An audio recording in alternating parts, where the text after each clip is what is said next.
Salam əziz şagirdlər, indi isə müsahibə dərsinin ev tapşırıqları ilə tanış olaq. Mən sizə 3 müsahibə tapşırığı verirəm uşaqlar. Birinci müsahibədə siz aşağıdakı suallarla müsahibinizə müraciət edə bilərsiniz. Qarabağ harada yerləşir və niyə bu yer əhəmiyyətlidir?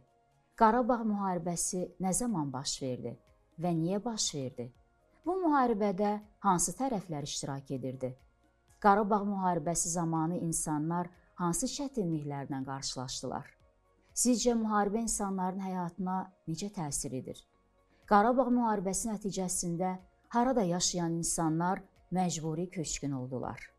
Qarabağla bağlı hansı tarixi yerləri və abidələri tanıyırsınız?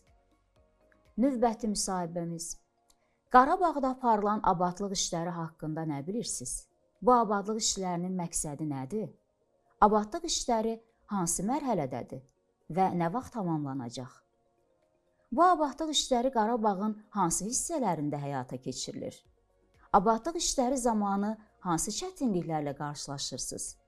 Qarabağda hansı sahələrdə daha çox abadlıq işləri aparılmalıdır? Bu abadlıq işləri yerli əhalinin həyatına necə təsir edir? Gələcəkdə Qarabağın inkişafı üçün hansı planlarınız var? Və növbəti tapşırığımız müsahibə 3. Qarabağın hansı şəhərlərində məktəblər açıldı? Həmin məktəblərdə neçə nəfər şagird təhsil alır? Qələbəmizdən sonra Qarabağda ilk açılan məktəb hansıdır? Qarabağa qayıdandan sonra dostlarınla necə əlaqə saxlayacaqsan? Bax, bu kimi suallarla siz müsahibə suallarınızı təşkil edə bilərsiniz.